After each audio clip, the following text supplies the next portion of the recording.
Today I'm going to do a fan film review, and this is not any fan film that you shoot in the backyard. This is a pretty established fan film. So I'm going to be treating this exactly like I would be treating any other film. Hit the button. Let's get started.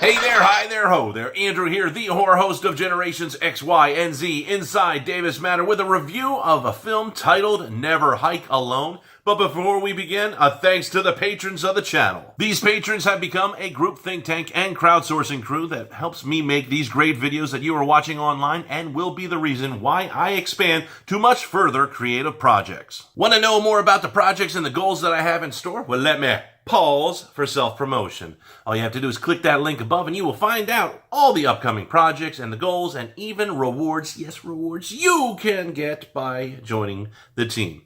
And there are numerous tiers on there. The lowest tier that you can do is select a pledge for $2 a month. That's 50 cents a week, basically, which, since I do 3 videos a week, that's under 17 cents a video.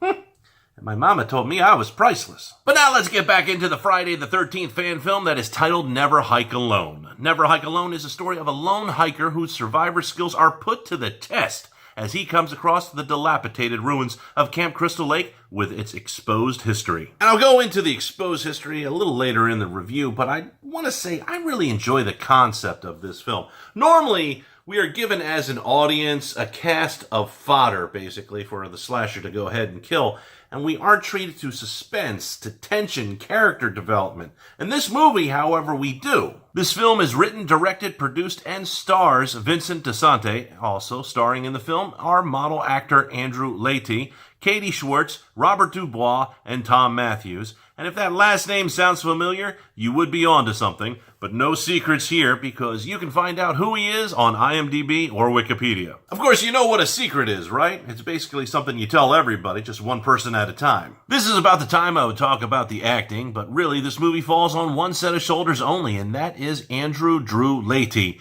He plays Kyle MacLeod. I'm not quite sure if that is a Highlander name or not, but he is a hiker, and the first scene with him made me cringe hardcore. That's because it is a POV shot, like it's found footage. I can't stand found footage films. I think they're lazily made, they don't advance the narrative like traditional shots normally do, and people break their own rules when it comes to keeping to POV shots only. This movie, however, is much different. DeSante's vision of using POV shots as just another element in telling the story is established in the first minute after the credits roll. I likened it to a comic book where the character breaks the fourth wall from time to time, but these shots are done much better than that analogy gives credit for. And speaking of that, DeSante utilizes all the tools needed. Long and established shots done with a drone for the feeling of isolation, solid 2 shots on Drew and Vicente himself, or medium shots of Drew by himself. Plus close-up shots that block Drew perfectly for a reaction, or even low-angle shots to make DeSante a more intimidating figure as Jason Voorhees. That is a lot of shots.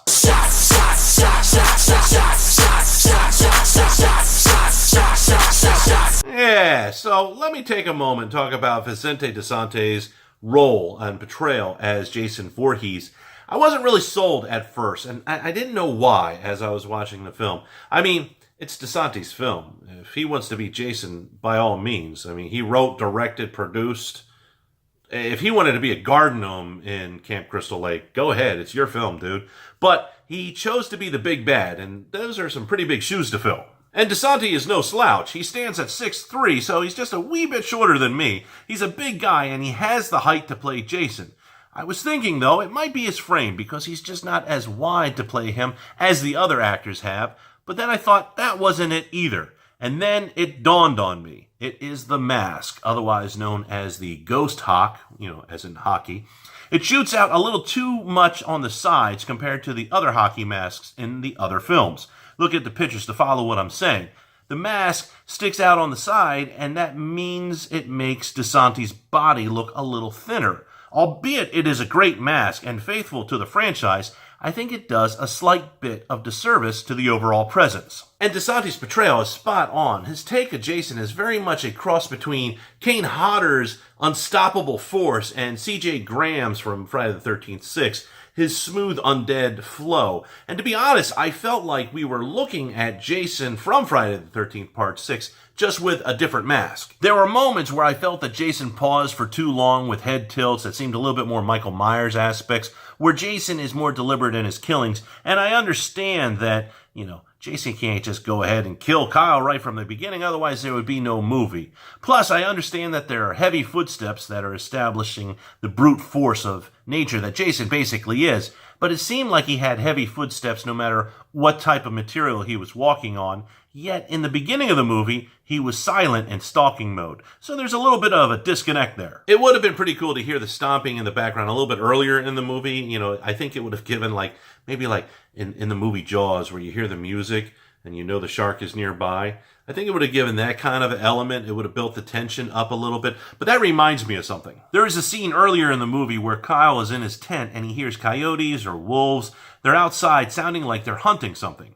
Then there is a skirmish and the animals are beaten. This was awesome storytelling because out of all the Friday the 13th movies, we never see or hear Jason interacting with the animals. I think we see the aftermath, but we never really see anything going on or hearing anything going on. Obviously, there would be other animals out there that attack in hunting groups, or they would find some type of prey, find him only to regret it later on, obviously. This is a fantastic moment in the movie, and it's all done with sound and reactions from Drew Lady. And getting back to the protagonist, Kyle, who's played by Lady, he just sells the part so well. He does a phenomenal job. Lady, who looks like he might be the love child of Channing Tatum and Chris Hemsworth, seriously, look at his modeling portfolio, he has the right amount of charm displayed, so we care about the character of Kyle, and we want Kyle to succeed in his encounter. We all know that the chances of survival are slim. It is established, well, that he is good at what he does when it comes to hiking, and he's been doing it for a while. But more importantly, Lady shows the vulnerability, the determination, the resolve, and the endurance of his character, and they are all must-haves for any Survivor Girl trope. I loved seeing him emote fear and pain in his journey. He really sold the experience and put me there with him, which only made Jason even more intimidating. Normally, Jason's victims are dispatched pretty quickly, and we don't get a chance to see the anguish of trying to survive a Voorhees attack. Drew Lady's Kyle is perfect for that role, and the rest of the cast is pretty good for the small amount of screen time that they have, and it helped give the fans what they wanted. Some death with a little nod and fan service, and that goes a long way. But one of the things that steals the show is the stuff that you don't realize that made the overall feeling of the movie feel so immersive. The score of the movie was spot on and gave the right sense of foreboding when needed. Also, the sets. Wow! The sets on this. Time was taken, created the whole campground here, which happened to be an abandoned campground site that they redid for the movie. But you can see the different items that were brought in when it comes to furniture and just everyday items that were used when camping. Plus the tags. In the movie, you see crime scene tags that are nods to the original movies. Tags like where Kevin Bacon's character Jack is killed and all the other camp counselors at Camp Crystal Lake. And this is how you know that the people that were behind the movie did this for the love of the movie. Obviously, this is a fan film, so that means that the people aren't trying to profit off of anything. If so, you wouldn't see the light of day of this movie. However, they are selling copies of video home release for you, and they got many cool other items on an Indiegogo site, and I'm going to go ahead and put a link down in the description box so you can go ahead and check it out. The campaign, I believe, is done mid-April 2018, so if you're watching this video and it's after that, sorry about your luck.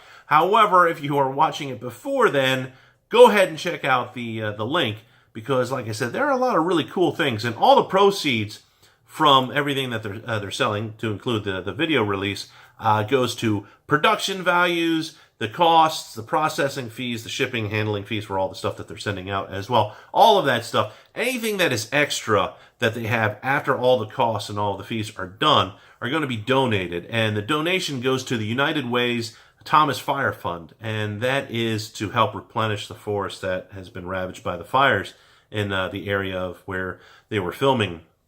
It's a really good fund. Actually, you know what? I'm going to go ahead and I'm going to put a link to that. So if you want to donate to that directly, you can do that as well. All in all, this is one of my favorite fan films that I have seen. There have been a few fan films that I've watched that were great, and some of them that were real big stinkers. But even though this movie is currently free on YouTube, as in you can go and check it out for free, it is definitely worth taking the time to go and buy it out on home video, especially if you are a Friday the 13th fan. So do you agree with me or disagree with me? Go ahead and leave a comment down below. And remember, like, share, subscribe, plus hit that bell icon so you get notified the moment I upload. And I will see you in the next